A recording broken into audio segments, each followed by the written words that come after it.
యోహాను మొదటి పత్రిక 3వ అధ్యాయంలోంచి.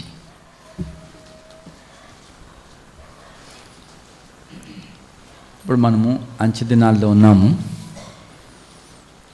బయట లోపల కూడా ఐగుప్తులో ఉన్నట్టుగా ఉన్నది సంఘం. ఐగుప్తులో ఏముండింది? ఐగుప్తీయులు కఠినాత్ములు, కఠిన హృదయులని రాయబడింది. గుండె దిట్టరులట. వాళ్ళకి ఎంత నష్టమైనా ఐగుప్తు అంతా పాడైపోతుంది, అయినా కఠినపరుచుకుని ఇజ్రాయేలీలను పోనీయలేదు. దేవుడు ఎవరో తెలుసుకుంటూ కూడా ఇష్టపడలేదు. దేవుని ఎరుగుటకి వాళ్ళకి ఇష్టం లేదు. దేవుడు అంటే ఏమన్నాడు? God is love. దేవుడు ప్రేమే అన్నాడు. దేవుని ప్రేమ వాళ్ళకి ఇష్టం లేదు. అంతేకాదు కఠిన మనసు, విశ్వాసం లేదు. యెహోవా ఎవడు? అతనే మాట వినటానికి, అతన్ని నేను ఎరగను. వాళ్ళు ఏమి ఎరుగుదురు? ఆ ఈగ బొమ్మలు, దోమ బొమ్మలు, పేలు బొమ్మలు, ఇంకా నది, ఏ దేవతలు వాళ్ళకి. ఆ పండుగలు వాళ్ళు కలిగి ఉంటారు. అయితే దేవుని ప్రజలను వారు బానిసలుగా చేసుకున్నారు. వాళ్ళ ద్వారా సుఖపడుతున్నారు, వీళ్ళని బానిసలుగా చేసుకొని. మరి ఎంత కఠినమైన స్థలం అది. అట్లానే లోకం ఉన్నది ఇప్పుడు. ఇంకా ఐగుప్తులు ఇంకేమున్నాయి? తెగుళ్ళు ఉన్నాయి, నివారింపశక్యం కాని తెగుళ్ళు. సొదొమలో కూడా నివారింపశక్యం కాని తెగుళ్ళు ఉన్నాయి. ఇప్పుడు ఈ లోకంలో ఉన్న సంఘము, దేవుని ప్రజలు, వారు దేవుని యొక్క రెక్కల క్రింద ఉండాలి. వారు అలోఫుగా ఉండాలి, దూరంగా ఉండాలి. వారిని దూరంగానే పెట్టాడు యోసేపు. గోషెన్ ఎక్కడది? ఐగుప్తుకి అవుట్స్కట్, గోషెన్. ఐగుప్తు లోపల కాదు, ఐగుప్తు మధ్య కాదు, ఐగుప్తుకు వెళ్ళిపోవాలా. అక్కడి నుంచి వాళ్ళు కనానికి వెళ్ళిపోవాలా. మనమందరం కూడా మరి మనం గోషెన్లో ఉన్నట్టుగా ఐగుప్తుల్లో కాదు, ఐగుప్తు బయట వెళ్ళిపోలా. అయినా శత్రువు వదలడు. మనం వాళ్ళ మధ్యలో ఉండి వాళ్ళకి సేవ చేయాలనిపిస్తుంది. అయితే మన దృష్టి మాత్రం మరి కనాను వైపు ఉండాలి, ఆత్మ సంబంధమైన కనాను వైపు. మరి ఇప్పుడు ఈ తెగుళ్ళ మధ్యలో, యాతల మధ్యలో సంఘం ఉన్నది. సరే, ఐగుప్తులు బానిసత్వంలో పెట్టుకున్నారు. మరి ప్రతిరోజు మట్టి తోలుకుని వచ్చి, మట్టిని నానేసుకుని, మట్టిని తొక్కి, ఇటుకలు తయారు చేసి, ఆవం వేసి కాల్చాక లెక్క చెప్పాలి. ఇది ఒక్కసారి జరిగేది కాదు. ప్రతిరోజు లెక్క అప్పచెప్పాలి. ఇటుకలు అవుట్కమింగ్ రావాలి. అంటే దినంలో కొంచెం సమయం మట్టిని తరలించుకోవాలి, కొంచెం సమయము మట్టిని నానబెట్టుకోవాలి, ఎక్కడి నుంచో నీళ్లు మోసుకొచ్చి తడపాల.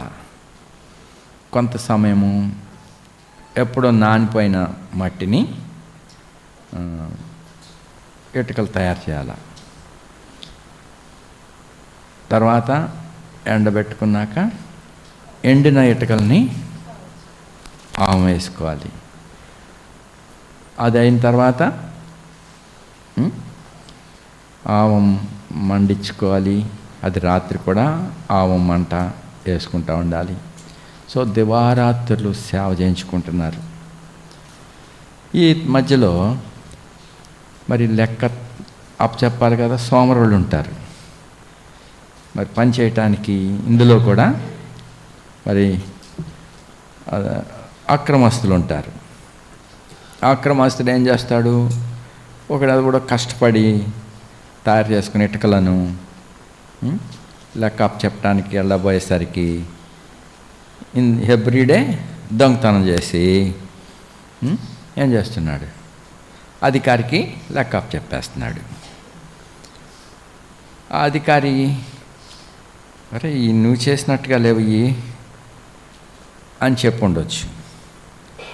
లేక అయ్యా నా ఇటుకలు ఎవరు దొంగిలించి నా లెక్కలు అప్పచెప్పేశారని కష్టపడి చేసిన వాడు అధికారికి ఫిర్యాదు చేసి ఉండొచ్చు. అయ్యా నా ఇటుకలు ఈరోజు నేను సరిగానే చేసుకున్నాను, కానీ ఈరోజుని దొంగిలింపబడ్డాయి, ఎవడు తీశాడో.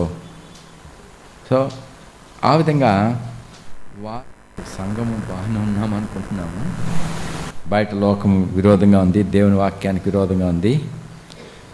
ఎక్కడ పడితే అక్కడ వాక్యానికి విరోధంగా మాట్లాడుతున్నారు. మరి అయినా దేవుని ప్రేమతో ప్రేరేపింపబడి కొద్దిమంది ఈ యొక్క బ్యానర్స్ పెట్టుకుని వాక్యాన్ని ప్రకటిస్తున్నారు. మన ఏలూరులో వారు ఒక ఆయన మరి ఎంతో భారంతో ఒక ఫ్లెక్సీ లాగా పెట్టుకుని బ్యానర్ పెట్టుకుని అందరికీ దారిపోయే వాళ్ళందరికీ నడుచు చూపోతున్నా కానీ కార్లో వెళ్తున్నా కానీ ఏ విధమైన యాక్సిడెంట్ అవ్వకుండా డైవర్ట్ కాకుండా కొన్ని సింపుల్ వర్డ్స్ సువార్త మాటలు పెట్టుకుని నిలబడితే మరి ఎవడో కార్లో వచ్చి అతన్ని దుర్భాషలాడుతున్నాడు. ఎవడ నీకు ఇక్కడ నిలబెట్టింది అని, ఎవడు నిన్ను ఇక్కడ పెట్టాడు, మత ప్రచారం ఎందుకు చేస్తున్నామని ఆయన్ని వ్యతిరేకిస్తున్నాడట. మొన్న సహోదరులు మీటింగ్కి వెళ్తూ వాళ్ళు మాతో చెప్పిన మాటలవి. ఇంకొన్ని రోజుల క్రితం నిడదవోలులో ఒక ఆయన ఆ పాత స్కూటర్ మీద అంతటా వాక్యాలు రాశాడు, దేవుని ప్రేమను గుర్చిన సువార్త. సో అక్కడ కూడా ఆయన రాసుకుని దేవుని వాక్యాన్ని చిన్న మైక్, కూరగాయలు అమ్ముకునేటి వాళ్ళు వాడేటువంటి మైక్స్ ద్వారా రిపీటింగ్గా సువార్త వాక్యాలు ఒక సెంటర్లో ఎక్కడ ట్రాఫిక్ ఆటంకం లేకుండా ప్రజలకి పాడేటట్టుగా సువార్త వాక్యాలు అది రిపీట్గా పెట్టుకుని పత్రికలు పంచుతూ ఉన్నాడట. అక్కడ తెలంగాణ వైపు నుంచి వచ్చినవాడు వచ్చి మరి నీకు లైసెన్స్ ఉందా అది ఇది అని చెప్పి ఆయనని నిర్బంధిస్తున్నాడంట. ఆ టైంలో మన సంఘం వాళ్ళు బేతని ఆహరోన్ వాళ్ళు కూడా వెళ్ళి వాడిని ప్రశ్నించి తర్వాత మిగిలిన లోకల్గా ఉన్న వాళ్ళందరూ వాడిని ఎక్కడి నుంచి వచ్చావు, నువ్వు ఈ కోడి పందాలకి వచ్చి ఇప్పుడు ఇక్కడ నువ్వు ప్రశ్నించడానికి నీకు అధికారం ఎవరిచ్చారు అని వాడిని గట్టిగా తిట్టి పంపేశారు. కానీ పంపేశారని సంతోషించవద్దు. అటువంటి ఎదిరింపు దురాత్మ మనుషులను ప్రేరేపిస్తున్నాడు, వారి క్రియలు చెడ్డవి. అందుకే దేవుని సద్మార్గమున నడుచుకునేటి వారిని ద్వేషిస్తారు వాళ్ళు. కాబట్టి బయట మరి 1-2 సందర్భాలే చెప్పాం, ఇంకెన్నెన్నో ఉన్నాయి. కొన్ని చోట్ల చంపుతున్నారు. మరి ఎందుకు ఇలా జరుగుతుంది? Because you are the children of God. అదే సమయంలో లోపల మళ్ళీ శత్రు కార్యాలు, సంఘములో తిరుగుబాట్లు, ద్వేషములు, అసలే వెళ్ళిపోవాల్సిన వాళ్ళం. మరి మధ్యలో మళ్ళీ ఈ భేదములేంటి? ఇది అపవాది కార్యాలు లోపట బయట కూడా. కాబట్టి ఇక్కడ మనం 2వ అధ్యాయంలోంచి 28వ వచనం నుంచి మనం 3వ అధ్యాయం 12వ వచనం వరకు 13వ వచనం వరకు చదువుదాం. 2వ అధ్యాయం 28వ వచనం నుంచి 3వ అధ్యాయం 13వ వచనం వరకు. కాబట్టి చిన్నపిల్లలారా, ఆయన ప్రత్యక్షమగినప్పుడు ఆయన రాకడయందు మనం ఆయన ఎదుట సిగ్గుపడక ధైర్యం కలిగి ఉండినట్లు మీరు ఆయన యందు నిలిచిండుడి.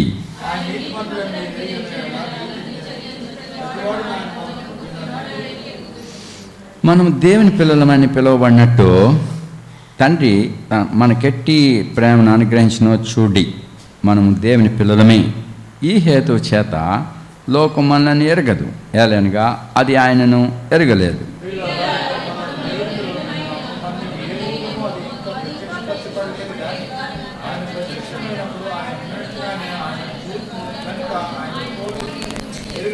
ఆయన యందు ఈ నిరీక్షణ పెట్టుకున్న ప్రతివాడు ఆయన పవిత్రుడైనట్టుగా తను పవిత్రునిగా చేసుకొను.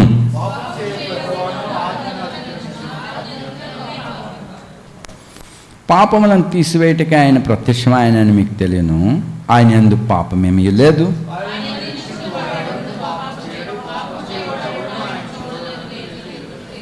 చిన్నపిల్లలారా, ఇవన్నీ మిమ్మల్ని మోసపరచనీకుడి. ఆయన నీతిమంతుడైనట్టు నీతిని జరిగించే ప్రతి వాడును నీతిమంతుడు.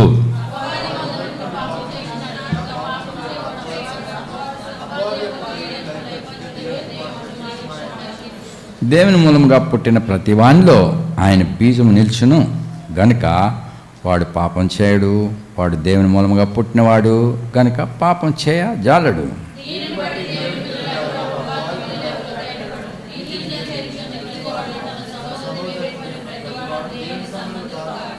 మనం ఒకరినొకడు ప్రేమింపాలన్నది మొదటి నుండి మీరు వినిన వర్తమానమే కదా.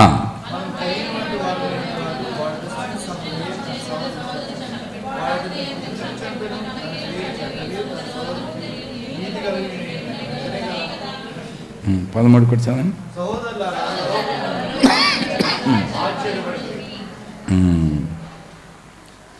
ప్రార్థించేద్దాం. నమ్మకమైన దేవా, కృపగల తండ్రి, ఈ పరిశుద్ధ లేఖనాలు మా ఎదుగు తెచ్చినావు. పరిశుద్ధాత్మ యొక్క సహాయాన్ని ఇచ్చి వివరించటకు గ్రహించడానికి కూడా మాకు సహాయం ఉందండి. యేసు ప్రభువును ప్రార్థిస్తున్నాం తండ్రి.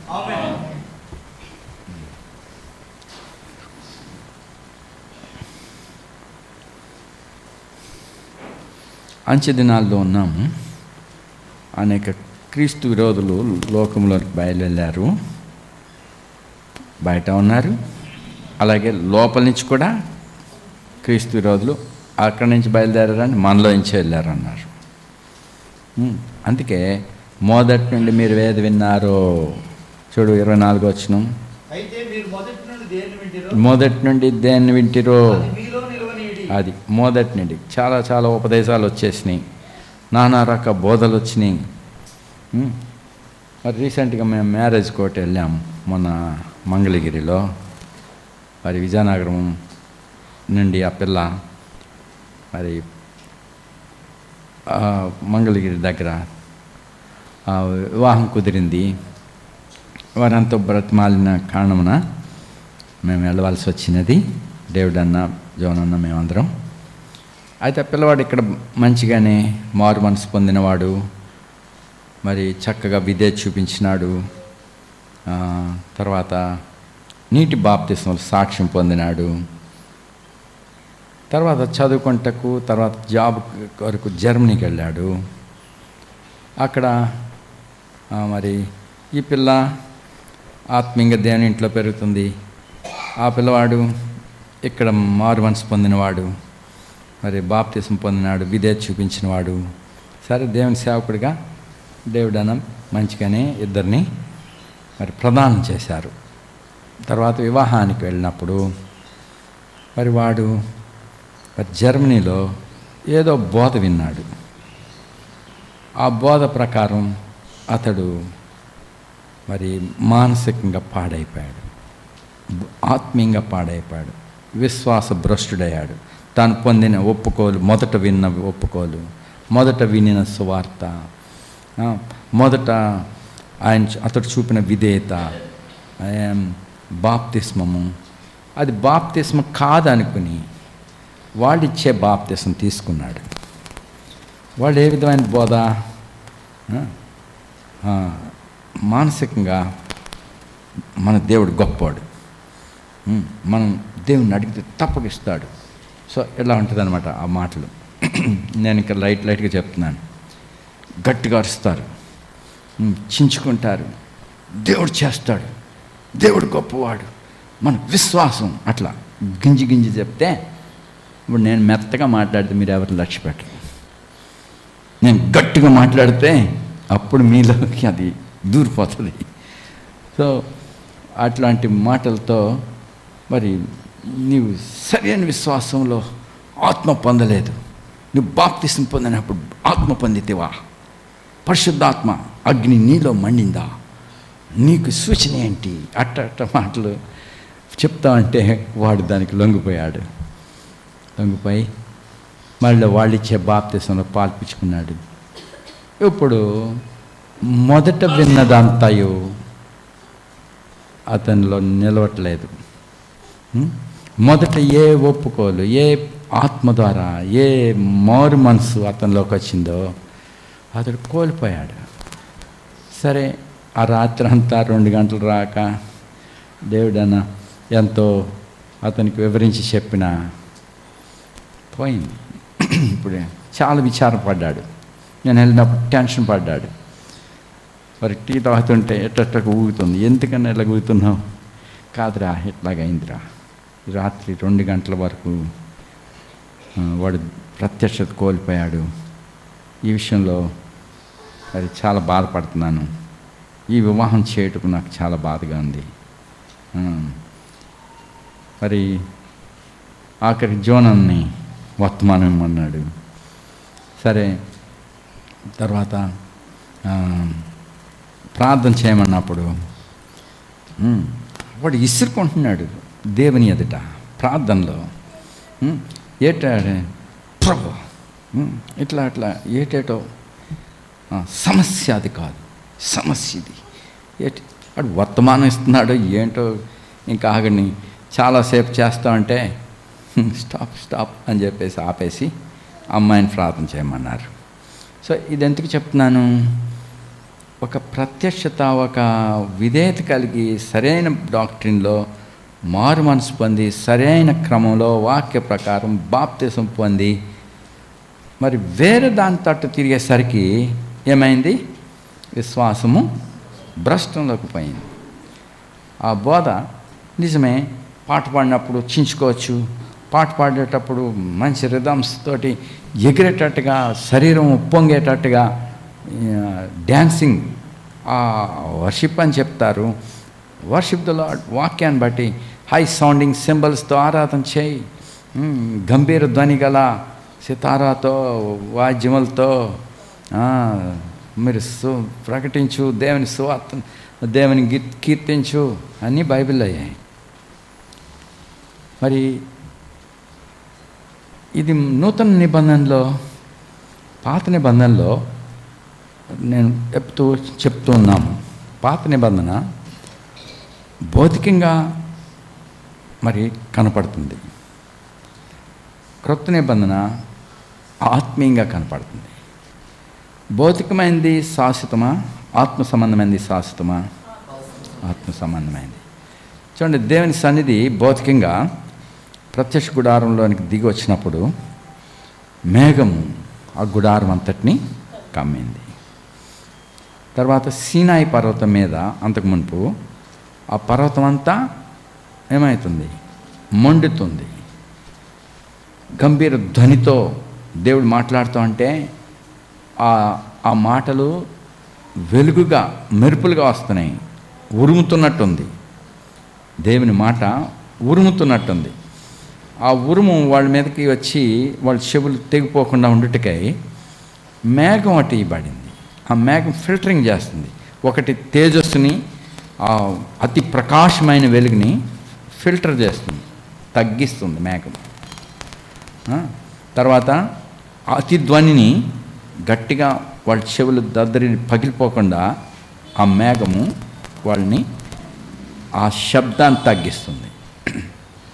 ఇప్పుడు నేను మాట్లాడుతున్న మాటలు యాంప్లిఫై చేస్తున్నారు, ఇంకా ఎక్కువగా వినపడేటట్టుగా యాంప్లిఫికేషన్. కానీ అతి ధ్వనిని వినపడకుండా డిమినిషన్ చేయాలా, మరి తగ్గించాలా. అతి ధ్వని మన చెవులకి ఎక్కువ వచ్చినాయంటే ఆ కర్ణబేరి తెగిపోతుంది. అది తెగిందంటే ఆర్టిఫిషియల్గా ఎంచుకోవాలంటే మరి ఇండియన్ది అయితే 50,000, అమెరికాది అయితే 1,00,000 రూపాయలు. వాళ్ళు చెప్తారు, అది కూడా ఆర్టిఫిషియల్. సో మరి వాళ్ళకి ఎన్ని విధములుగా దేవుని మహిమను కనపరిచాడు. అయితే ఆ శబ్దాలకి వారు విని భయపడి మోషే దగ్గరికి వచ్చారు. మోషే, దేవుడు మాట్లాడితే మేము చచ్చిపోతాం. ఆ మహా వెలుగు, ఆ ధ్వని, ఆ ఉరుముల ధ్వని, మేము భయమేస్తుంది మాకు. ఈవెన్ మోషే కూడా ఆ దర్శనకు భయపడినాడు. ఇప్పుడైతే దేనికి వచ్చారు మీరు?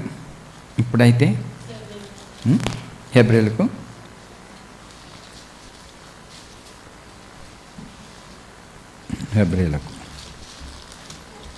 ఇది పాత నిబంధన, క్రొత్త నిబంధనకి చూడు 12:18.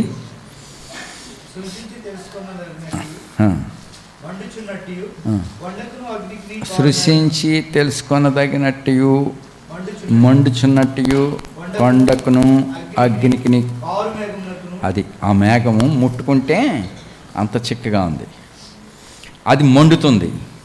ఆ మహా వెలుగులో దేవుని యొక్క తేజస్సులో ఆ మేఘం మరి వెలుగు లేదనుకో, ఆ మేఘం చీకటిగా అయిపోద్ది. సూర్యుడు ప్రకాశిస్తున్నాడు, కటిక మేఘం పట్టేసింది అనుకో, అప్పుడు ఆ వెలుగు ఏమవుతుంది? కొన్నిసార్లు వర్షాకాలంలో కారు మబ్బులు పట్టినప్పుడు, మధ్యాహ్నం 12 అయినప్పుడు కారు మబ్బులు పట్టి వర్షం కురుస్తూ ఉంటే ఇక్కడికి వస్తే ఎట్లా ఉంటుంది? చీకటిగా ఉంటుంది. మరి సూర్యుని వెలుగు ఉన్నది కదా, అయితే మేఘము ఫిల్టర్ అయింది. మరి సూర్యుని కంటే అతి ప్రకాశమైన వెలుగు ప్రకాశిస్తుంటే ఆ మేఘమే ఎలా కనపడుతుంది? మండుతున్నట్టుంది. కారు మేఘము మండుతుంది. అదే ఆ దేవుని సన్నిధి లేకపోతే గాఢ అంధకారం అయిపోతుంది.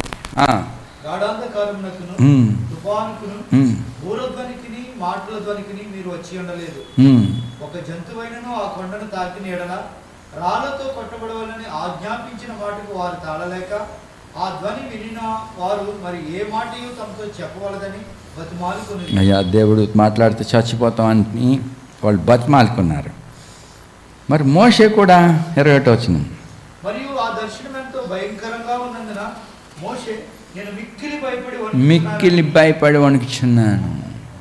సో అంత భక్తిపడు దేవుని వెలుగులో దేవుని యొక్క ప్రత్యక్షతలను చూచి మరి భయపడుతున్నాడు. అయితే మరి ఆయన తక్కువగా చేయబడితే తప్ప ఈ దేవుని మనం చూడలేము. దేవుని మహిమను చూడాలంటే దేవుడే తక్కువ అయిపోవాలి.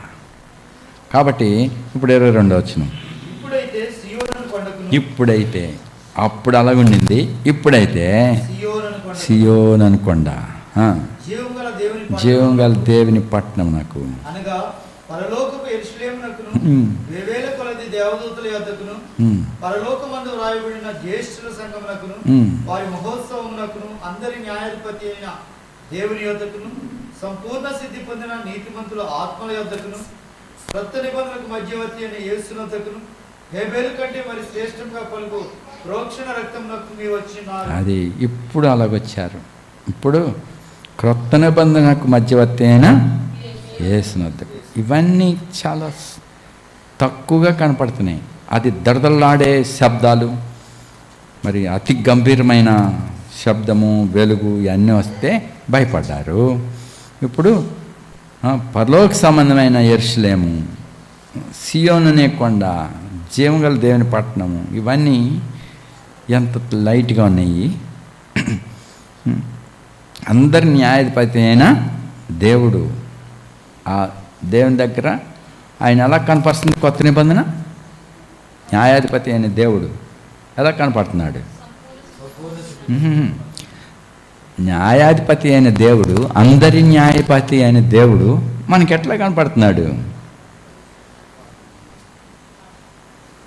ఇందులో చదివారు కదా యోహాను పత్రికలోనే, ఎవడైనను నా చిన్నపిల్లలారా, ఎవడైనను పాపం చేసినట్లా నీతిమంతుడైన యేసుక్రీస్తు అనే యేసుక్రీస్తు అనే ఉత్తరవాది అనుకున్నాడు. ఎక్కడున్నాడు?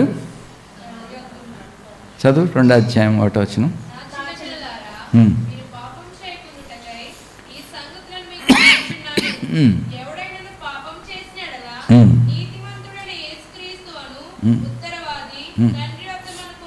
అది అందరి న్యాయాధిపతి అయిన న్యాయాధిపతి ఇక్కడ ఏ విధంగా కనపడుతున్నాడు?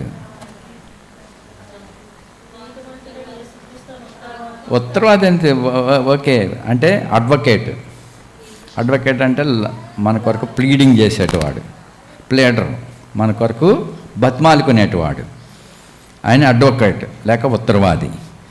మరి అక్కడ జడ్జి ఎవరు? మరే జడ్జి గారు ఎలా కనపడుతున్నాడు?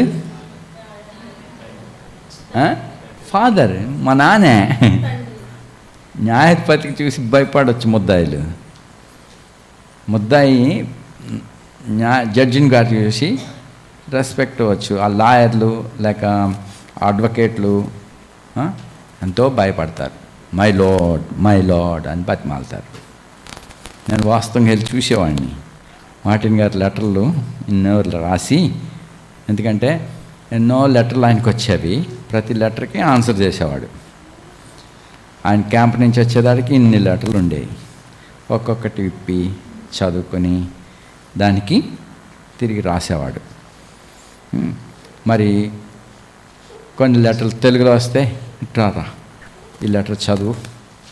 సో ఆ తెలుగు లెటర్లో చదివి వినిపించేవాళ్ళం, దానికి రాసుకునేవాడు. తర్వాత ఇన్ని లెటర్లు అయ్యాక తీసుకుపోయి కోర్టు కాంపౌండ్లో వాటిని పోస్ట్ ఆఫీస్లో ఉన్న కోర్టులో ఉన్న పోస్ట్ ఆఫీస్లోకి వెళ్ళి అందులో వేయి. ఎందుకంటే అక్కడ ఉన్న పోస్ట్ ఆఫీస్లో 2 గంటలకు ఒకసారి తీస్తారు అది. కాబట్టి అది మధ్యరాత్రిలో కూడా తీస్తారు అక్కడ పోస్ట్ ఆఫీస్లో. కాబట్టి అక్కడ పోయి వేసిరా అనేవారు. సైకిల్ మీద వెళ్ళొద్దు. సైకిల్ మీద వెళ్తే మరి 13 బస్సు గుద్దేస్తుంది. రెండవది లెటర్లు ఊడిపోతాయేమో. కాబట్టి మరి అంత జాగ్రత్తగా వెళ్ళి వేసిరా అని చెప్పేవారు. మరి నేను అందులో వేసేసాక ఇప్పుడు కోర్టులు చాలా ఉన్నాయి. అందులో సివిల్ కోర్టులు, నానా రకాల కోర్టులు ఉన్నాయి అక్కడ. ఈ కోర్టు అట్మాస్ఫియర్ అంతా అక్కడ ముద్దాయిలు ఎలా నిలబడతారు, లాయర్లు ఎలా ఉంటారు, జడ్జి ఎలా ఉంటాడు, తర్వాత ఎట్లా ఉంటాయో. నేను అనేక సార్లు కోర్టుకి వెళ్ళాను. ఒకసారి అయితే కోర్టులో నిలబెట్టారు మమ్మల్ని, నన్ను జోనన్ని. ఇది ఈ టైం కాదు, చాలాసార్లు చూస్తున్నాను ఒక్కొక్క కోర్టుని. ఒక సందర్భంలో మేకలు తీసుకెళ్ళాను నేను, మేకలు గొర్రెలు గజ్రా నుంచి. గొర్రె పిల్లల్ని మేక పిల్లల్ని మా నాన్న అడిగా. అక్కడ కాంపౌండ్ ఎక్కువ ఉంది, వాటిని నేను పెంచుతాను అక్కడ, నాకు గొర్రె పిల్లలు మేక పిల్లలు కావాలంటే ఒక టీటీ రాజమండ్రిలో ఉండేవాడు ప్రకాశరావు అని, మరి ఆయన ద్వారా రైల్లో బుక్ చేసి ఆ పిల్లల్ని మేక పిల్లల్ని గొర్రె పిల్లల్ని పట్టుకెళ్ళాను. జోనన్ ఏం చెప్పాడంటే, ప్రతిరోజు రొట్టె తీసుకొచ్చి చేసేవాళ్ళం. అప్పుడు జోనన్ అన్నాడు, రావి ఆకులు అయితే బాగా తింటాయి, గమ్మును బల్తి మరి రావి చెట్టు ఎక్కి ఆకులు కోద్దాం అని చెప్పాడు. నేను గబగబ చెట్లు ఎక్కేసేవాడిని. అప్పుడు కోర్టులో ఉన్నది రావి చెట్లు, ఎక్కేసాను. ఎక్కేస్తే కోర్టులో నుంచి జడ్జి గారు చూస్తున్నాడు. ఆయన సీట్కి చెట్టు అక్కడ ఉన్నది. సో ఆయన చూశాడు. చూసి అక్కడ ఇలాగ వేసుకుంటాడే టోపీ పెట్టుకుని దఫేదార్, ఆయన పిలిచి చెప్పాడు గాముడు, ఆయన పట్టురా అన్నాడు. అప్పుడు కిందన్న జోనన్ని, పైన ఉన్న నన్ను దేంతో కొడుతున్నానో ఆ కత్తి నన్ను కింద దిగమని కత్తి పట్టుకో, నువ్వు రొట్టెలట్టుకో, నడవండి ఇద్దరం. ఇప్పుడు కోర్టులోకి వెళ్ళాం. నిలబెట్ట అన్నాడు. ఇప్పుడు మేము ముద్దాయిలుగా నిలబడ్డాం.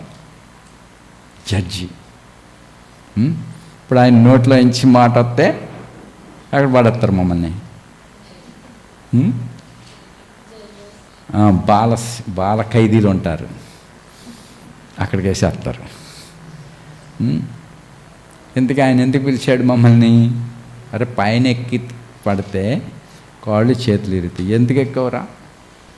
ఇక్కడ కోర్టు ఆవరణంలో ఎందుకు నరుకుతున్నారు? అది అప్పుడు ఆ డబ్బేదారు చెప్పాడు, సారీ చెప్పండి అన్నాడు. మళ్ళీ రామండి అని చెప్పు. ఆయన మాకు అడ్వకేట్ అయ్యాడు. ఆల్ రైట్, మళ్ళీ అలాగ ఎక్కొద్దు, పడిపోతే మీకు కాళ్ళు ఇరిగిపోతాయి, వెళ్ళండి అన్నాడు. సో అది కోర్టులో కనపడింది. కాబట్టి ఇప్పుడు నేను కోర్టు గురించి చెప్తున్నాను. ఇది జడ్జిమెంట్ సీట్. ఆ జడ్జిమెంట్ సీట్లో ఆసీనుడైన వాడెవడు? మన తండ్రి. మన కోసం మాట్లాడే వాడెవడు?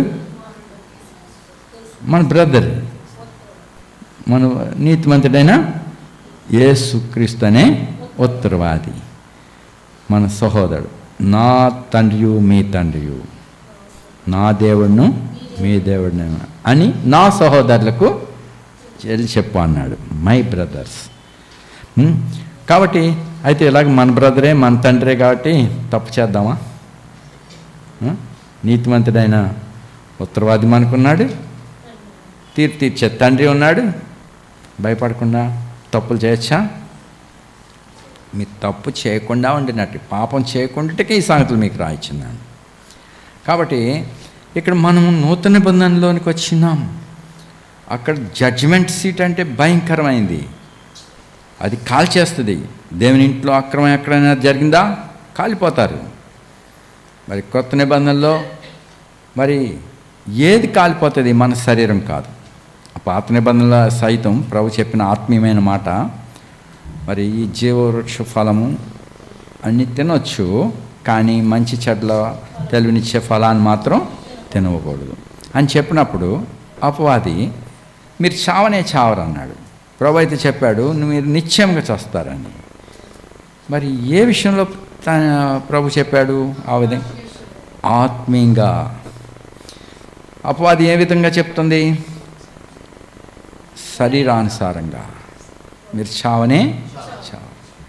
కాబట్టి ఇప్పుడు పాత నిబంధన అంతా కూడా ఆత్మీయమైందే, కానీ మరి భౌతికంగా మరి చెప్తున్నట్టుంది. సో అక్కడ శిక్ష పడుతుంది శరీరంగా. అయితే ఆత్మయందు వాళ్ళు సరిచేయబడిన వారే, శిక్షించబడ్డవారు కాబట్టి ధన్యులు. వారు ధన్యులే, దేవుని చేత శిక్షించబడ్డారు కాబట్టి. ఇప్పుడు కొత్త నిబంధనలు అట్లా కాదు. కొత్త నిబంధనలో మరి సీరియస్ మ్యాటర్. ఎందుకంటే మనం వచ్చింది సామాన్యమైనది కాదు. ప్రభువైన యేసుక్రీస్తు రక్తం ఎద్దుకు వచ్చాము. సింపుల్ థింగ్ కాదు. జ్యేష్ఠుల సంఘానికి మీరు వచ్చారు, వేవేల పరిశుద్ధులు ఎత్తుకొచ్చారు. So you are not alone.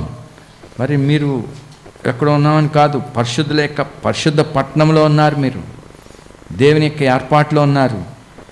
మరి ఈ సంగతులు చాలా ప్రాముఖ్యమైనవి.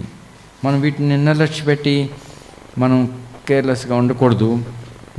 అందుకే మరి ఈ మొదటి నుండి మీరు ఏది వింటున్నారో అది మీరు మీలో నిలిచి ఉండవాలను. ఎందుకంటే అపాయకరమైన దినాల్లో ఉన్నాం మనం. కాబట్టి మన ప్రభుని చూస్తాం మనం. చూడండి 28వ వచనం మొదటి.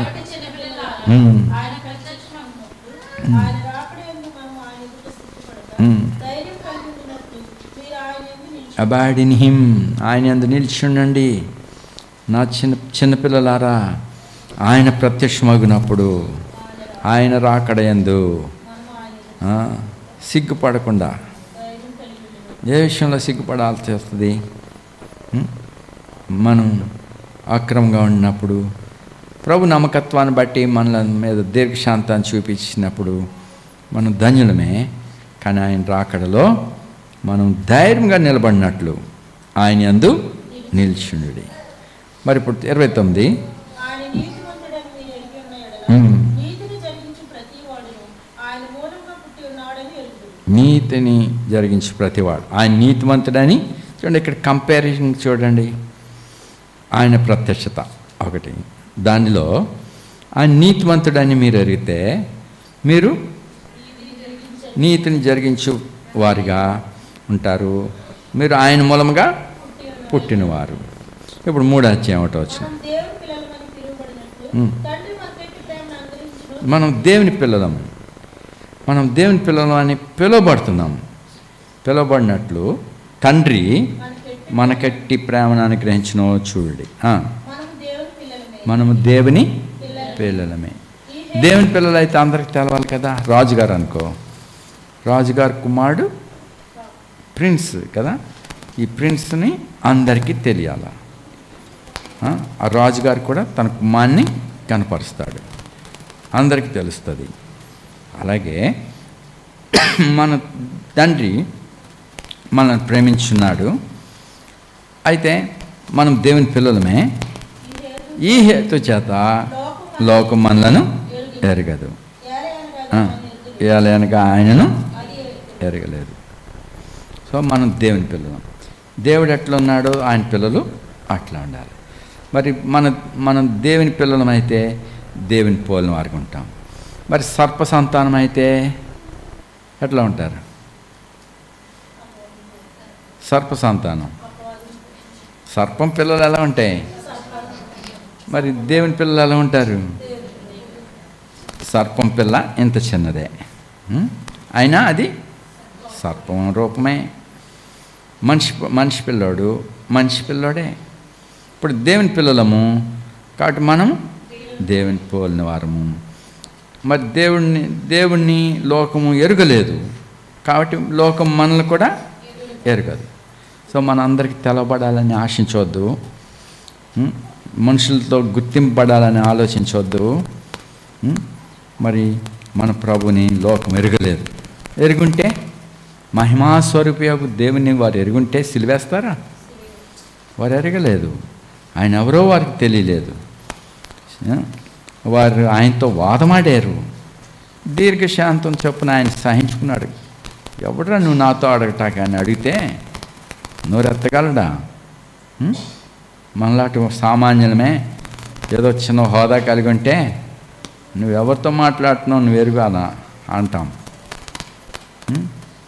లేకపోతే ఇతరులని ప్రేరేపిస్తాం. వాడు అవడవు చూడు అని సామాన్యుడి ద్వారా వాడిని గద్దిస్తాం. మనం ఎవరమో లోకానికి తెలీదు. మరి మన ప్రభు ఎవడో లోకము ఎరగలేదు. ఆయన తన స్వకీల ఎద్దుకు వచ్చిన స్వకీలు ఆయన్ని ఎరగలేదు, అంగీకరించలేదు.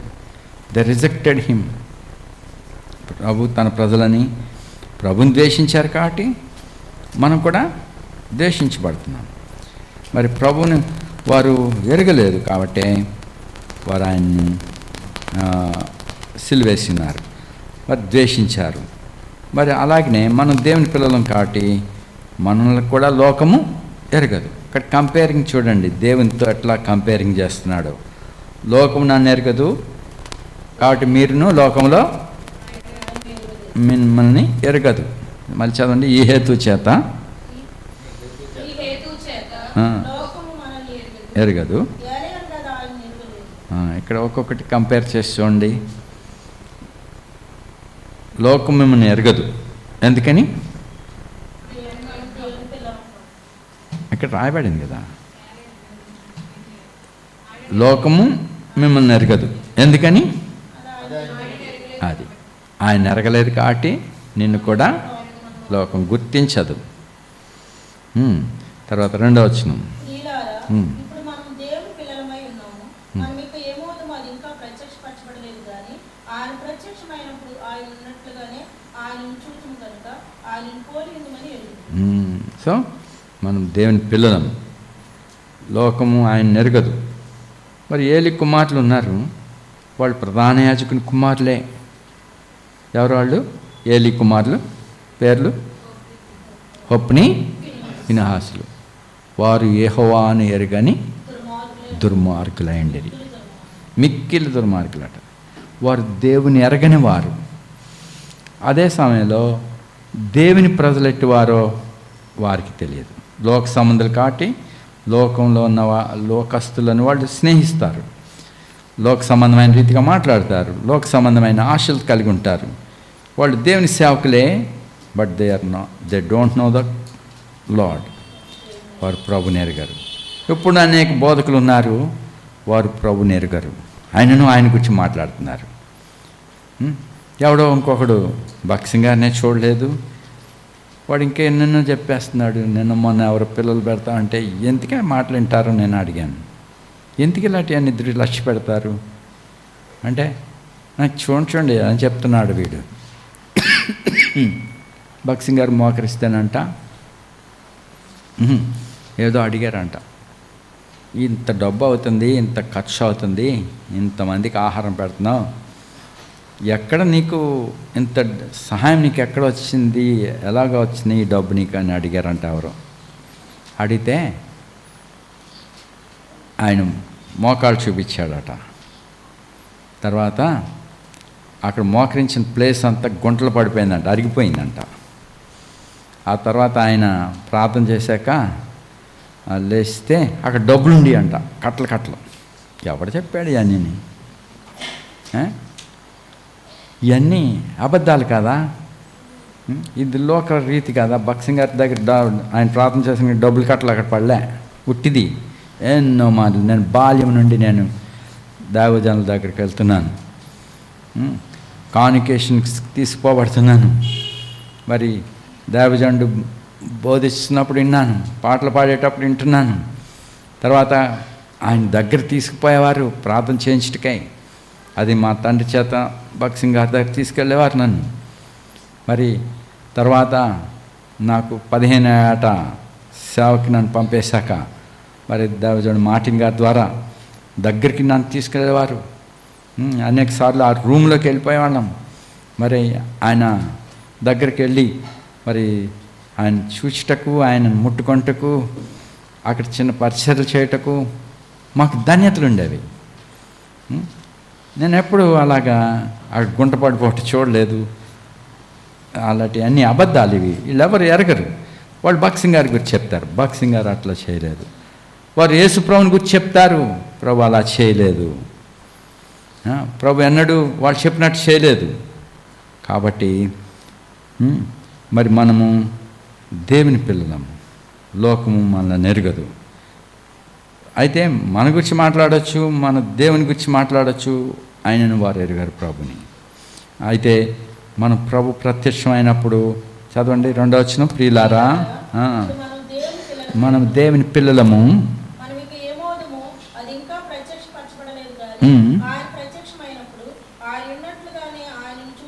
ఆయన ఎలా ఉన్నాడో అలాగ మనం ఆయన చూస్తాం. ఎలాగా మన క్రీస్తుని ఎలాగ ఉపదేశించారో ఆయన గురించి మనం ఏది వింటున్నామో.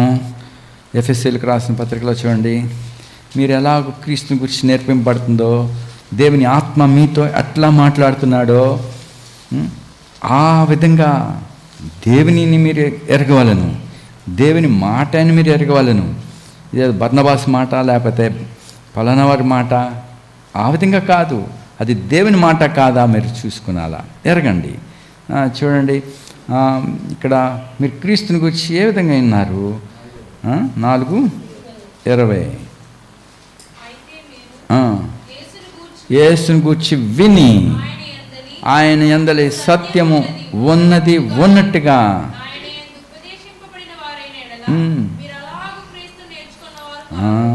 సో ఆయన యందలి సత్యము ఉన్నది ఉన్నట్టుగానే ఆయన యందు ఉపదేశించబడుతున్నారు, లేనిది ఉన్నట్టుగా కాదు. ఆయనను గుర్చిన సాక్ష్యము పరిశుద్ధ లేఖనాలు ఇస్తున్నాయి. పరిశుద్ధాత్ముడు లేఖనాల ద్వారా మనతో మాట్లాడుతున్నాడు. కాబట్టి ఆ విధంగా మనం ఆయనను నేర్చుకుంటున్నాం, ఆయనను వింటున్నాం. షీబా రాణి ఆమె తన దేశంలో ఉండగా సొలొమోను యొక్క రాజ్యము, వైభవము, ఘనత, అభివృద్ధి, డెవలప్మెంట్లు అన్నీ మరి దేశం ఎలాగ ఉందంటే అంత ఐశ్వర్యంతో తొలతూగుతున్నారు వాళ్ళ దేశంలో మరి ఎంత నెమ్మదిగా ఉన్నారో, వాళ్ళు ఎంత అభివృద్ధి పొందుతున్నారో అన్ని సంగతులు విని మరి ఆమె ఆ రాజుని దర్శించుకోవాలని రాయబారులను పంపింది. అయ్యా, మిమ్మల్ని చూడాలి, మీ దగ్గర ఉన్న అభివృద్ధిని మేము చూసుకోవాలి అని అంబాసిడర్స్ని పంపింది. వారు తిరిగి వచ్చి ఎన్నో సంగతులు చెప్పుంటారు. చెప్పాక అంత సీన్ ఉందా అక్కడ, నేను పోయి చూసి వస్తా, నేను వస్తున్నాను పలానా, నాకు అపాయింట్మెంట్ టైం అడిగింది. సో నిర్ణయ సమయాల్లో రాజుగారు రావటానికి, ఆమె రావటానికి ఒప్పుకున్నప్పుడు ఆమె వాస్తవంగా ఇప్పుడు ఆ దేశం యొక్క సరిహద్దుల్లోనికి వచ్చేసరికి ఆ రథం, అక్కడ దేశ ప్రజలు పొలాల్లో ఎలా ఉన్నారు, రోడ్డు పక్కలని పంటలు పండించి ఆ బ్యాగుల నిండా లేక బుట్టల నిండా ద్రాక్ష పళ్ళు అవన్నీ ఎవడెత్తుపాట్లే, అంత సమృద్ధిగా ఉన్నాయి. అటు యాపిల్స్, ధాన్యములు, ఇంకెన్నెన్నో మరి వనరులు ఎక్స్పోర్ట్ కోసం రోడ్డు పక్కనే పెట్టేశారు. అయ్యి బాబాయ్, మా దేశంలో ఎలాగుంటే ఎత్తుపోతారు ఏంటి, ఎవరు ఎత్తుకెళ్తలేదు, ఇంత సమృద్ధిగా ఉంది అని చెప్పి ఆశ్చర్యపోతుంది. తర్వాత ఆ కట్టడాలు, ఆ గిడ్డంగులు ఇవన్నీ చూస్తూ ఉంటే ఆమె అయ్యి బాబా ఇంత డెవలప్మెంట్ ఉంది, ఈ రాజుగారు నిజంగా గొప్పవాడే. ఆ భవనాలు, ఆ కోట, ఆ పహారా చేసేటి వాళ్ళు, చుట్టూ ఉన్న కందకము ఇవన్నీ అయ్యి బాబా ఇంకేలా ఉందో ఇది లోపల. సో తర్వాత బల ఎద్దకు వచ్చింది. అక్కడ ఉన్న పదార్థాలు, ఆ యొక్క ఉపకరణాలు అన్నీ చూసినప్పుడు విస్మయం అంది. రాజా, నిన్ను చూశాం, నిన్ను గురించి విన్నాం, కానీ ఇప్పుడు నేను విన్న దాంట్లో ఇక్కడున్న దానికి సగమైన నాకు చెప్పలే, ఇంకా ఎక్కువైన వాడు. కాబట్టి పరిశుద్ధాత్ముడు, పరిశుద్ధ లేఖనాలు మనకు సత్యమే చెప్తున్నాయి, కానీ వాటిని చెప్పలేదు, మనమే గ్రహించుకుంటలేదు. కానీ ఇంకా ఆయన ఎట్టువాడో మనం వాస్తవంగా చూస్తాం. మన ప్రభువైన యేసుక్రీస్తు యొక్క మహిమను, మరి ఆ దినాన్ని బహు సామాన్యులమైన మనం, ఆయన యందు సుశిస్తున్న మనం, దేవుని కుమారులమైన మనం, దేవుని పిల్లలమైన మనం, ఆయన ఎట్లా ఉన్నాడో అట్లాగా ఆయన చూస్తాము. అప్పుడే మనం ఎట్లా అవుతాం, అప్పుడు మనం ఆయనను పోలి ఉంటాం, ఆయన సమరూపంలోకి తీసుకురాబడతాం. ఫిలిప్పీలకు 3వ అధ్యాయం 20 మన పౌరస్థితి పరలోకమందున్నది, అక్కడ నుండి ప్రభువైన యేసుక్రీస్తు అను రక్షకుని నిమిత్తం అది కనిపెట్టుకుంటున్నాం మన ప్రభు రాకకై కనిపెట్టుకున్నాం. నీ పౌరస్థితి ఎక్కడుంది?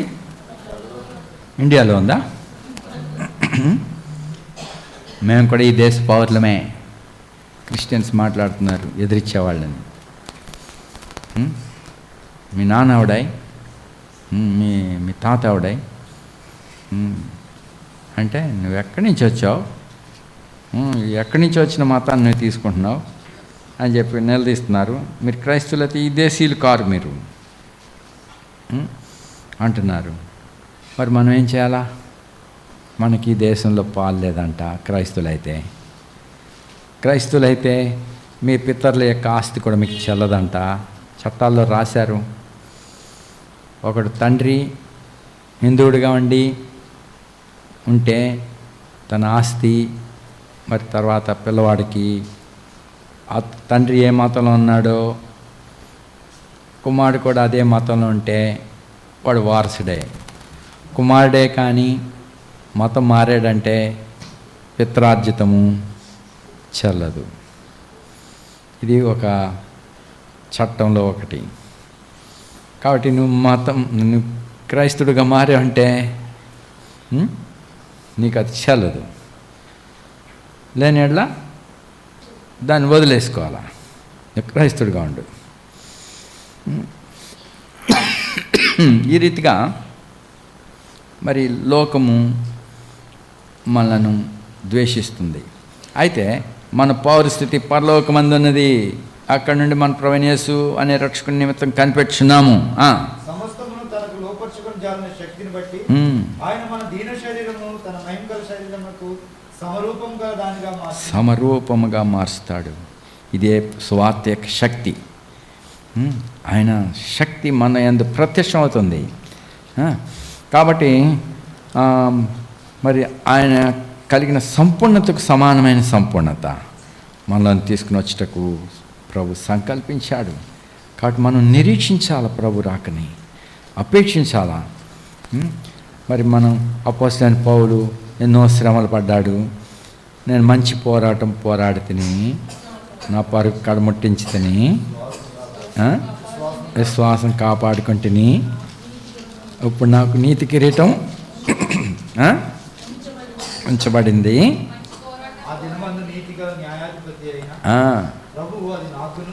అది నాకు మాత్రమే కాదు.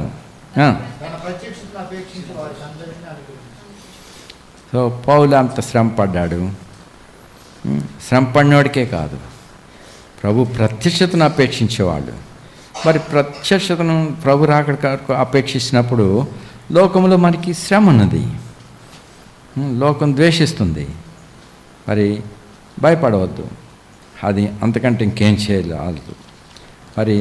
మరి మన ప్రభు వచ్చున్నాడు, ఆయన రాకకై మనం అపేక్షించవాలను. ఆయన వచ్చినప్పుడు మనం ఆయనను పోలి ఉంటాం.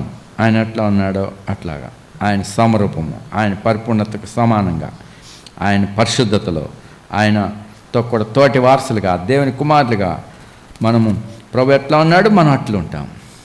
అనేక కుమారులను మహిమకి తెచ్చువాడు ఆయన. కాబట్టి ఈ నిరీక్షణ 3వ వచనం 3:3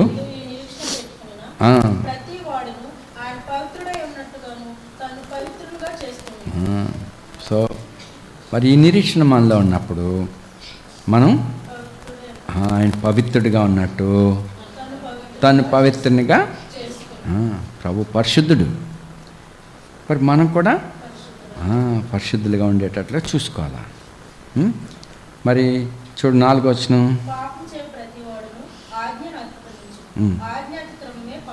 సో పాపము ఏంటి? ఆజ్ఞాతిక్రమమే పాపం. ఇప్పుడు 5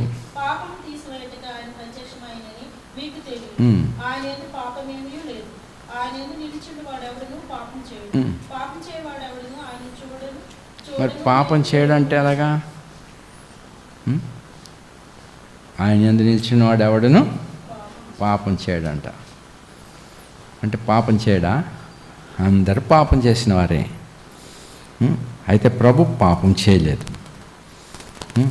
మన పాపం మనం ఒప్పుకొని వెళ్ళా, ఆయన నమ్మదగిన వాడు నీతిమంతుడు కనుక పవిత్రులుగా చేయను. మరి అయితే పాపం చేయడు అంటున్నాడు ఆయన యందు నిల్చున్నవాడు. అంటే యోసేపు ఉన్నాడు అనుకో, యోసేపు తను శోధింపబడ్డాడు, అతడు పాపం చేయలేదు. అతను బట్టలు తీసివేయబడ్డా లాగేస్తుంది. మరి అతనితో మాట్లాడుతుంటే అతడేమన్నాడు? దేవుని ఎదుట దేవునికి విరోధముగా ఏమన్నాడు? 39:9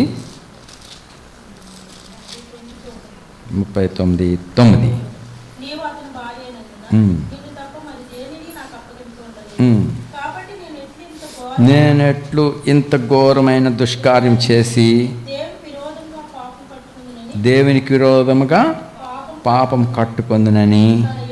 సో అతని ఎదుట ఎవరిని కలిగి ఉన్నాడు? దేవుని తన ఎదుట కలిగి ఉన్నాడు. దేవుని సన్నిధిని అతను కలిగి ఉన్నాడు. దేవుడు అతనితో ఉన్నాడు. చూడు 3:2 వచనం, యోసేపుతో కూడా ఉన్నాడు. దేవుడు అతని విడనాడలేదు. దేవుడితో అతను ఉంటున్నాడు, దేవుడు అతనితో ఉంటున్నాడు. 3వ వచనం, యెహోవా అతనికి తోడైనాడు కాబట్టి. సో మరి దేవుడు అతనితో ఉన్నాడు, దేవుని యందు నిలిచి ఉన్నాడు కాబట్టి అతడు పాపం చేయలేదు.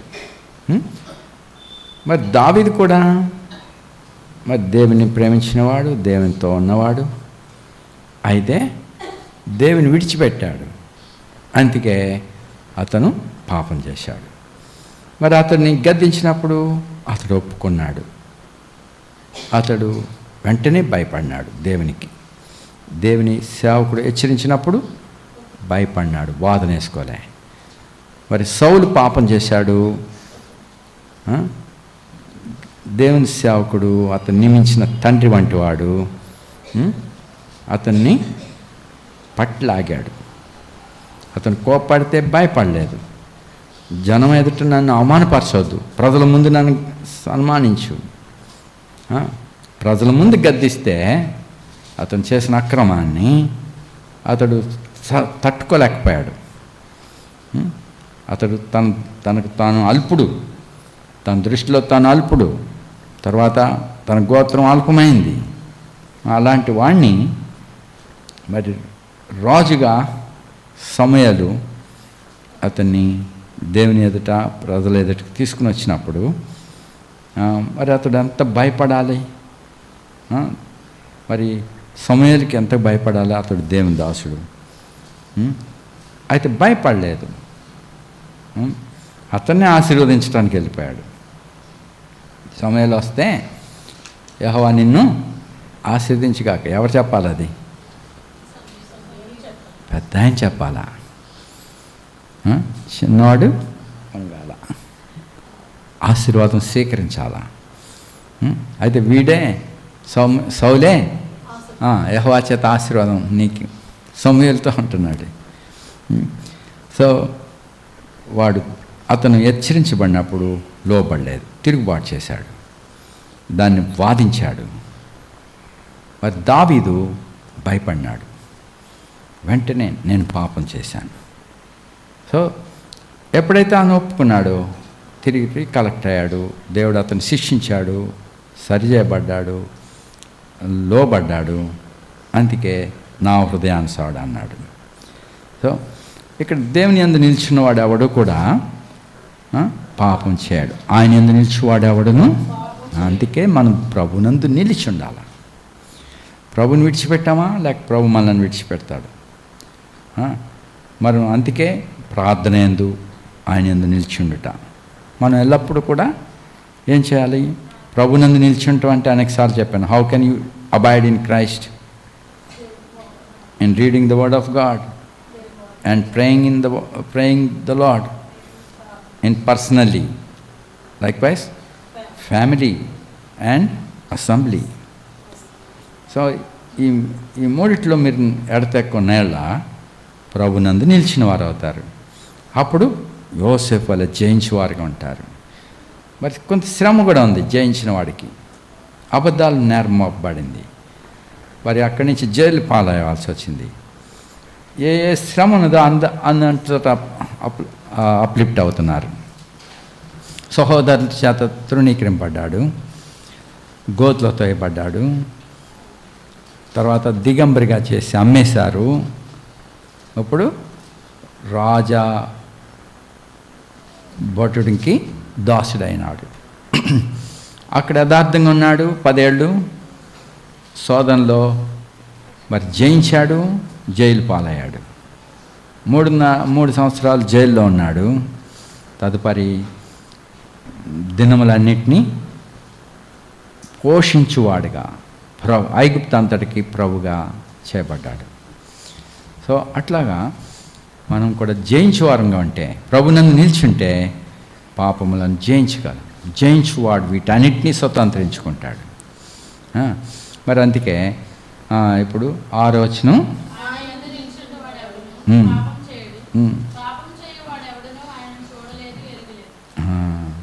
ఆయన చూడలేదు, ఈ డోంట్ నో ద లార్డ్, ప్రభు ఎవరో తెలియదు అతనికి. ఇప్పుడు 7వ వచనం,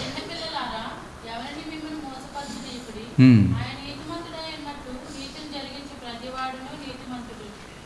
అపవాది మొదటి నుండి పాపం చేయుచున్నాడు గనుక పాపం చేయువాడు అపవాది సంబంధి. ఇప్పుడు ఎన్నెన్ని విషయాలు దేవుని పిల్లల్లో మనం దేవుని పిల్లలం. ఏమేమి విషయాల్లో ఏమైంది ఒక్కొక్కటి చెప్పండి. దేవుని పిల్లలు మీరు ఏమైంది? మొదటి వచనంలో చెప్పారు కదా, లోకం మనలను ఎందుకని. అప్పుడు దేవుణ్ణి మీరు పక్క పెట్టుకోండి. కంపేరింగ్ అంటే పోల్చుట. మా స్కూల్ డేస్లో మరి కంపేరింగ్ అని మ్యాచింగ్ ఇచ్చేవారు. కొన్ని వస్తువులు రాసి దానికి మ్యాచింగ్, కొన్ని మాటలు పలికిన వారి మాటలు చెప్పి ఆయన పేరు అతను పలికిన మాట అలాగ మ్యాచింగ్ చేయమని ఒకటి ఉంటుంది పరీక్షల్లో. కొన్ని ఉంటాయి. కాబట్టి ఇప్పుడు చూడండి మీరు, ఇప్పుడు దేవుడు మీరు సంగతి ఏంటంటే మీరు దేవుని పిల్లలు ఏంటంటే మ్యాచింగ్. దేవుని పిల్లలు ఏంటి చెప్పండి, దేవునికి మీకు మ్యాచింగ్. మీరు దేవుని పిల్లలు, లోకము మనలో నెరగదు ఎందుకనగా ఆయన నెరగదు. తర్వాత మనం ప్రభు ప్రత్యక్షమైనప్పుడు ఆయన ఉన్నాడు ఎట్లో అలాగా మీరు అలాగుంటారు. కంపేరింగ్. తర్వాత ఆయన నిరీక్షణ కలిగిన నీవు పవిత్రుడై ఉంటావు. ఆయన పవిత్రుడు, మీరును పవిత్రులై ఉంటారు. మరి పాపములను తీసివేయుటకై ఆయన ప్రత్యక్షమైనని మీకు తెలుసు. ఆయన యందు పాపమేమీ లేదు. ఆయన యందు పాపం చేయవాడు ఎవడును పాపం చేయడు. మన ప్రభువైన యేసుక్రీస్తు పాపం చేయలేదు, ఇప్పుడు మీరును పాపం చేయలేదు అని అక్కడ ఎంచబడుతున్నాము. మరి ఇప్పుడు 7వ వచనంలో ఎవడు కూడా మిమ్మల్ని మోసపరచనీకుడి, ఆయన నీతిమంతుడు, మీరును నీతిమంతులు. ఇప్పుడు 8వ వచనం, అపవాది మొదటి నుండి పాపం చేయుచున్నాడు కనుక. ఇప్పుడు అపవాది పాపం చేయవాడు, అపవాది పిల్లలు అపవాది వలె పాపం చేస్తారు. మరి 9వ వచనం,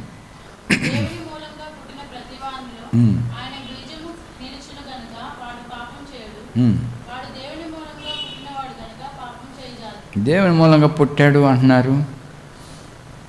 ఇందాక చెప్పిన యోసేపు వలె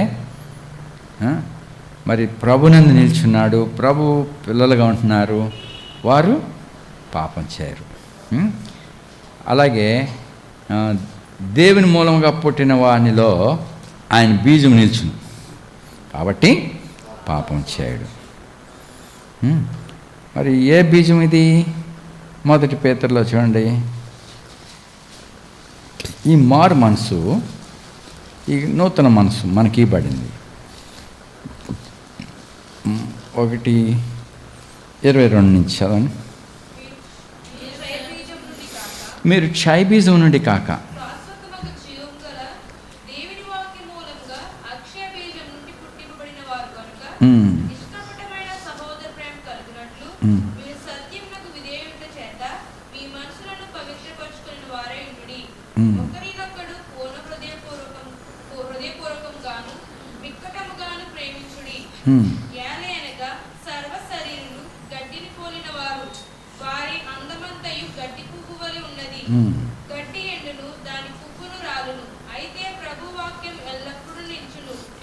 మీరు క్షయ బీజం నుండి పుట్టలేదు, అక్షయ బీజం.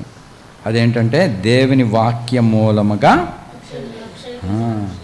అక్షయ మూలముగా, అక్షయ బీజము నుండి రీజనరేట్ లేక మరి న్యూ బార్న్, మరలా బార్న్ అగైన్, తిరిగి జన్మించిన వారు.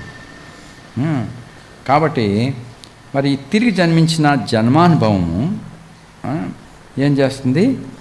మనలో ఆ బీజం ఉన్నది, దేవుని బీజం. దేవుడు పాపం చేయలేదు, దేవుని కుమారుడు యేసుక్రీస్తు పాపం చేయలేదు.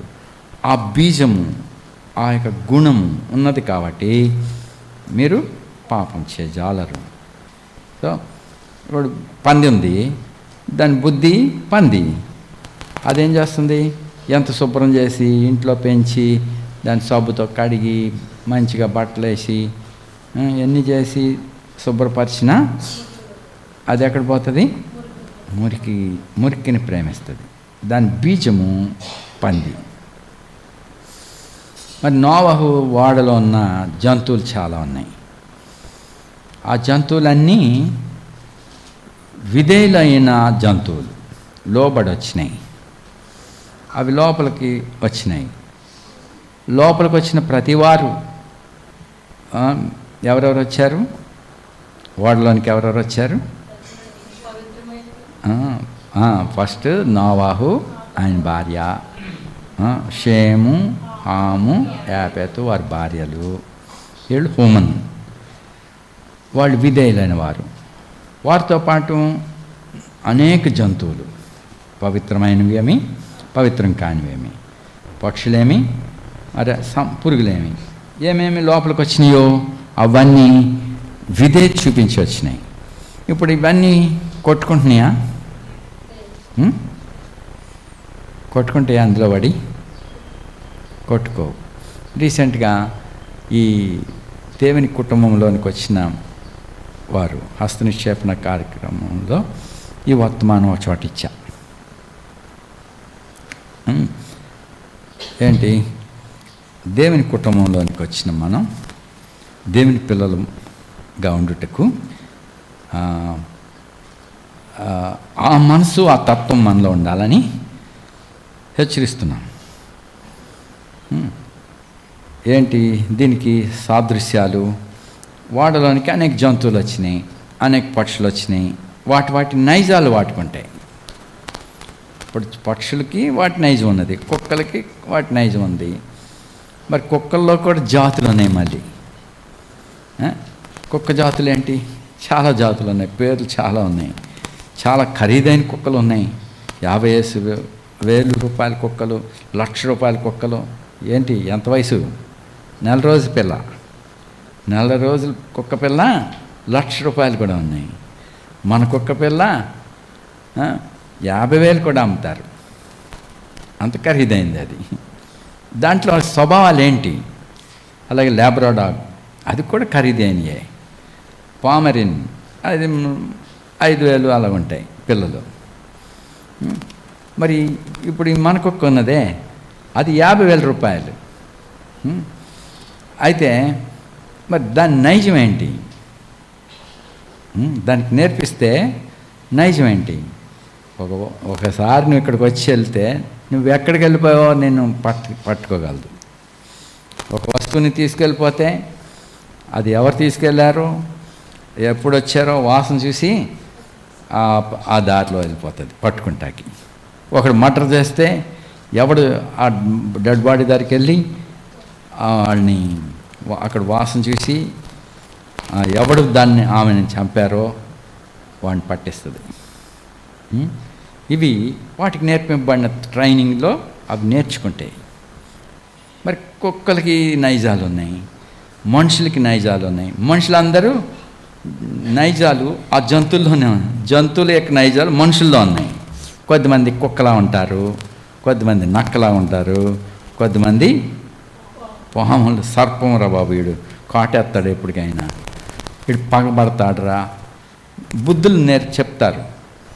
జంతువులను పోలి, పక్షులను పోలి, అమ్మో డాగ్ కన్ను చూసేస్తుంది, డాగ కన్ను, ఈ మనిషి కళ్ళు డాగ్ కన్నులు, బాబోయ్ పులి వచ్చేస్తుంది. ఎవడు? ఆ మనిషి పులి. బాబోయ్ సింహం వచ్చేస్తుంది. ఎవరినంటారు? మనుషులను. సింహం పోలిన వారు ఉంటారు. ఇవన్నీ ఆ వాడలో ఉన్నాయి. ఆ వాడలో ఉన్న వాళ్ళు జంతువుల గుణాలన్నీ మనుషుల్లో ఉన్నాయి. ఇప్పుడు వీళ్ళందరి గుణాలు ఒక్క గుణంలోకి రావాలి. మనం అనేక గుణాలు కలిగిన వారు, ఆయా వంశములు, ఆయా భాషలు మాట్లాడేవారు, ఆయా జాతులు, ఆయా కులాలు, ఆయా ప్రజలం ఒక్క ప్రజగా తీసుకురాబడుతున్నాం. ఈ సందర్భాన్ని చెప్తున్నాను నేను. మన దగ్గర కొన్ని ఇలస్ట్రేషన్స్ చెప్పాను. ఏంటి, మలబార్ నుంచి ఒక కోడ్ ఇచ్చారు, మళ్ళీ సామ్యుయల్ గారు ఒక కోడ్ తెచ్చాడు. ఆ కోడ్ని కలిపి అందులో బోన్లు ఏమంటారు ఇనప గంపలు వేసాము. ఇది 2 రోజులు సీనియర్ ఇక్కడ ఈ కోడి. ఇప్పుడు కొత్తగా వచ్చిన కోడిని దాని పగంతా ఆ కొత్తగా వచ్చిన దాన్ని పొడి చేస్తుంది. అరే మన ఇద్దరం కోళ్ళమే, నిన్ను కోసేస్తారు నన్ను కోసేస్తారు, సర్లే మనం కలిసి ఉందాం, నేను ఇంతకాలం ఒంటరిగా ఉన్నాను, నువ్వు నా జతగా వచ్చావని అనుకోలేదు. అదేం చేసింది, చితక పొడి చేస్తుంది, రక్తం కారిపోతుంది. అప్పుడు రాహేలమ్మ గారు దాన్ని తీసి ఇంకో దాంట్లో వేసింది. సరే, ఓ 3-4 రోజులు పిల్లలు ఎవరు లేరు, ఎవరి గెస్టులు రాలేదు, కోయలేదు. 2-3 రోజులు అయిపోయింది, 4 రోజులు అయిపోయింది. ఇప్పటికి దాని కోపం చాలాడుతుంది. మళ్ళీ వేస్తే హట్ నా దాంట్లోకి ఎంతకు వచ్చావు, పొడిచేస్తుంది. ఓ రోజు చూసి రే దీని ముందు కోసాను రా అన్నాను. బుద్ధి కలవనట్లే, పోనీ వేరే జాతి కాదు, కలవట్లేదు. దానికి నిండా కోపమే, అది ద్వేషం ఎక్కువ దానికి. సో అది ఓడలో, అలాంటిది ఓడలో ఉందనుకో ఏమవుతుంది, కొట్లాట ఉంటుంది. సరే, దాని సొంత జాతినే అది నిర్ద్వేషిస్తుంటే ఇంకో జాతి వస్తే ఏం చేద్ది, అది చంపేస్తుంది. మరి ఇప్పుడు మనకు పక్షుల గూళ్ళు ఉన్నాయి. ఆ గూడులో పెద్ద పక్షి ఉన్నది, అది ఖరీదందే. ఆ 2 గుడ్లు పెట్టి పొదిగినాయి. ఆ చిన్న పిడతలో గుడ్లు పెట్టి పొదిగినాయి. రూపాయి చూపించి ఆ గుడ్లు పెట్టినాయి అంకుల్ అన్నాడు. ఫోన్ దగ్గర తీసుకెళ్ళి చూపించాడు. కొన్ని రోజులు పొదిగినాక పిల్లలు వచ్చినాయి. మరి అంత చిన్న కొండలో ఇంత పెద్ద పెట్టెళ్ళి ఆ పిల్లలు పెట్టాలంటే కడుపులో ఉన్నది తీసి పెట్టాలా, ఆ పిల్లలు పెట్టలేకపోతుంది. అప్పుడు వేరే టింకిల్స్ ఉన్నాయి కదా, ట్వీటర్స్ చిన్నవి, అవి చూసి ఆ చంటి పిల్లలు మన ఫ్యామిలీలో ఉన్నాయి, ఒకటే గూడులో ఉన్నాం, అవేమో పెట్టలేకపోతున్నాయి, మేము పెడతామని చెప్పి ఆ చిన్న గింజల్ని నోట్లో పెట్టుకుని వాటిని ఎట్లా పిల్లలు పెట్టాలో తీసుకుపోయి ఆ చిన్న పిల్లలకి పెడుతున్నాయి. అది చూపించాడు నాకు. చూడు నాకు, అరే మంచి ఇలస్ట్రేషన్ ఇచ్చేవారా నాకు అన్నాను. ఏంటిది, ఇప్పుడు జాతి వేరు, ఇప్పుడు అందులో ఉన్న పక్షులు వేరే జాతులే, కానీ ఇప్పుడు అవి అన్నీ ఎందులో ఉన్నాయి, ఒక గూట్లో ఉన్నాయి. ఒక గూట్లో ఉండి ఏ విధంగా ఉన్నాయి, ఫ్యామిలీ, ఒక కుటుంబంగా. మరి ఆ కోడి ఎలా ఉంది, సర్ప సంతానంలాగా ఉంది. దానిలో ప్రేమే లేదు, దానికి సహనం లేదు, దానికి సహవాసం అక్కర్లేదు, దాని అహంభావం ఎక్కువ, దాని బుద్ధి అలాంటిది. మరి ఓడలోనికి వచ్చిన జంతువులన్నీ ఒక ఫ్యామిలీ. ఆ ఫ్యామిలీలో ఒకరిని చూస్తున్నాయి, నోవహ. నోవహ ఎలాంటి వాడు, దేవునితో కూడా నడిచినవాడు, దేవుని యందు 3 సంఖ్యలు. నోవహ వంశావళిది, నీతిపరుడు, నిందారహితుడు. సో తాను దేవుని యందు నిల్చున్నాడు కాబట్టి దేవుని వలె ఉన్నాడు అతడు. కాబట్టి ఇప్పుడు అతని కుమారులు కోడళ్ళు కూడా నోవహును చూడాలి. తర్వాత జంతువులన్నీ, ఆ కుక్క ఉన్నది పేరు పెట్టి పిలుస్తాడు, కుక్క వస్తుంది, నన్ను పిలిచాడు యజమానుడు. సో పక్షులు అన్నీ ఎటువంటి విధేయత కలిగి ఉన్నాయో అందులో కొట్లాటలేదు, అది వాడ. ఇప్పుడు క్రీస్తు యేసులోనికి వచ్చిన మనం అదే గుణాలు, క్రీస్తు గుణాలు, క్రీస్తును చూచుచు. మరి క్రీస్తు సుగుణాలు అదే regeneration or new birth or born again, more మనసు. అది ఇప్పుడు మన మనసు న్యాచురల్లీ ద్వేషం, ఈర్ష్య, కపటం, అబద్ధములు, ఇవి శరీర స్వభావం. ఇది పోవాలి. ఇది ఈ విషయంలో చావాల్సిన వారం. అయితే ఇప్పుడు నూతన జన్మానుభవం, మరి క్రీస్తు జన్మ లేక దేవుని పిల్లలు, మరి దేవుని మూలంగా పుట్టిన వారం, దేవుని వాక్యం ద్వారా నూతన పరచబడిన వారమై ఆ స్వభావంలోకి రావాలి. మరి దేవుని యందు నిలిచిండు వాడేవాడు, ఆయన యందు నిలిచిన వాడేవాడు పాపం చేయడు. గుణం మారుతుంది. ఆయన యందు నిలిచిండం అదే టైంలో ఇప్పుడు మనలో ఇద్దరం ఉన్నాము. ఇప్పుడు అది యాకోబు, ఇశ్రాయేల్ గురించి మీరు చూడవచ్చు. దేవుడు నీ పేరు యాకోబా అని పడదేక ఇశ్రాయేలే కానీ యాకోబా అని పడదన్నాడు. మళ్ళీ అతడు ఎలా ఉన్నాడు? యాకోబు అని పిలుస్తున్నాడు. దేవుడే పిలిచాడు యాకోబు అని. అతడు ఆలోచిస్తున్నాడు యుక్తిగా, గుణాన్ని బట్టి దేవుడు పిలుస్తున్నాడు యాకోబు. కానీ అదే దేవుడు ఇశ్రాయేల్ అని కూడా పిలుస్తున్నాడు. ఎప్పుడు తను ఏదైతే కపటమైనది లేకుండా పోయిందో. కాబట్టి రెండు మనలో ఉన్నాయి. ఒకటి పాత బుద్ధి ఉన్నది, ఇంకోటి కొత్త బుద్ధి ఉన్నది. పాత బుద్ధిని ఏం చేయాలా? చంపివేసి ఉండాలి దినదినం. అపోస్తలుడైన పౌలు చెప్పినట్టు, నేనైతే దినదినము చనిపోవచ్చున్నాను. హౌ? తనకి జాతిని బట్టి అతిశయం ఉన్నది, తను చదువుకున్న జ్ఞానాన్ని బట్టి అతిశయం ఉన్నది. ఎదిరించేవాళ్ళు వాళ్ళు ఉన్నారు. మోర్ మాట్లాడకుండా జ్ఞానంతో ప్రశ్నించవచ్చు. ఆ విషయమై అణుచుకుంటున్నాడు, చంపుకుంటున్నాడు. తన మనసు, తన యొక్క యోగ్యతలన్నింటినీ చంపుకుంటున్నాడు. సో ప్రభుని చూచున్నాడు, ప్రభుని పోలి నడుచుకుంటున్నాడు. మరి అందుకే మరి అతడు నిజముగా దేవుని సేవకుడై ఉన్నాడు. దేవుని చేత మహింపరచబడేవాడు. కాబట్టి మరి మనకు కూడా ఈ లేఖనాలన్నీ ప్రభువు యేసుక్రీస్తుని చూపిస్తున్నాయి. మనం కూడా నూతన జన్మానుభవాన్ని, ఆ ఇజ్రాయెల్ గుణం, మరి రాజ మనసు, రాజులైన యాజక సమూహంగా మరి ఆయా జాతుల్లోంచి, ఆయా భాషలు మాట్లాడే వారిలోంచి దేవుని కొరకు మనుషులను కొన్నాడు. ఏమిచ్చి కొన్నాడు? తన రక్తమిచ్చి కొన్నాడు. కాబట్టి ఇంత గొప్ప క్రయం మన కొరకు చెల్లించాడు. తన ఇంటిలోనికి మనల్ని చేర్చాడు, దేవుని ఇంటి వారిగా చేశాడు. కాబట్టి ఆయన యందు నిలిచిండి తప్పిపోవద్దు. ఆ సుగుణాలు మీలో అభివృద్ధి పొందనిచ్చి ఈ పాత స్వభావాన్ని చంపివేయచ్చు, ప్రాచీన స్వభావాన్ని చంపివేయచ్చు. దేవుని పోలి ఉండవాలి. ప్రార్థిస్తాం.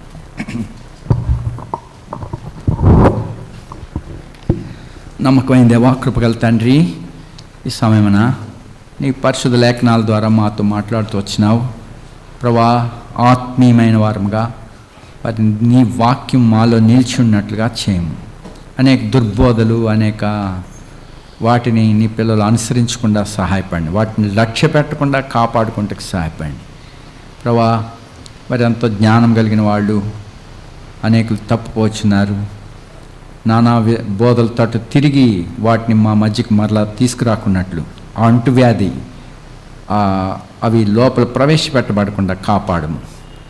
సహోదరులు కూడా ఆత్మీయమైన రీతిగా నీ సన్నిధిలో నిలిచి నీ వాక్యం వద్ద కనిపెట్టుకుని, నీ సన్నిధిలో ప్రార్థనలో కనిపెట్టుకుని మీరు ఇచ్చే వాక్యాన్ని ఇచ్చటకు సహాయపడండి. ఈ యూట్యూబ్ మెసేజ్ల నుండి వీళ్ళని కాపాడండి, సంఘాన్ని కాపాడండి, అట్టి రాగాల నుండి కాపాడండి, సత్యమందు ప్రతిష్ఠించండి. మొదటి నుండి ఏదైతే విన్నారో వాటిని వారిలో నిల్చుంటకు సహాయపడండి, సరిగా గ్రహించుకుంటకు సహాయపడండి. ఎందుకనగా లోకం మిమ్మల్ని ఎరగలేదు, మరి మమ్మల్ని కూడా లోకం ఎరగదు. కాబట్టి మీరు ఇచ్చున్న మాట నీ మాట అన్నది, అది లోకము అనేకులు పట్టించుకోరు ప్రభా. ఎందుకనగా నిన్నే పట్టించుకోలేదు, మేము ఎంతటి వారం. కాబట్టి ప్రభా, నీ లేఖనాలను లక్ష్య పెట్టకు నీ పిల్లలకు సహాయపడండి. వ్యర్థమైనవి వేరే వాటిని, జ్ఞానమని చెప్పే వాటిని లక్ష్య పెట్టకుండా తప్పుపోకుండా ఈ నీ బిడ్డలను కాపాడము. నీ రాకడలో ప్రభా కనపడినట్లుగా, మిమ్మల్ని చూచినట్లుగా ఈ నీ బిడ్డలందరినీ భద్రపరచము. ప్రతి దోషం నుంచి కడిగివేము, శుద్ధీకరించము. నీ రక్తంతో కడుగుము ప్రభా. నీ బీజము, నీ గుణము, నీ లక్షణములు వారిలో నింపుమని, శరీర సంబంధమైన స్వభావాల నుంచి విడిపించమని నీ హస్తాలకు అప్పగిస్తూ మా ప్రియ రక్షకుడు యేసుక్రీస్తు వారి అత్యున్నతమైన నామమున స్తుతించి ప్రార్థిస్తున్నాం తండ్రి. మన తండ్రి అయిన దేవుని ప్రేమ, ప్రభువైన యేసుక్రీస్తు కృప, పరిశుద్ధాత్మ యొక్క సహవాసం మీకును సదాకాలం తోడండి గాక. ఆమేన్. Praise lord.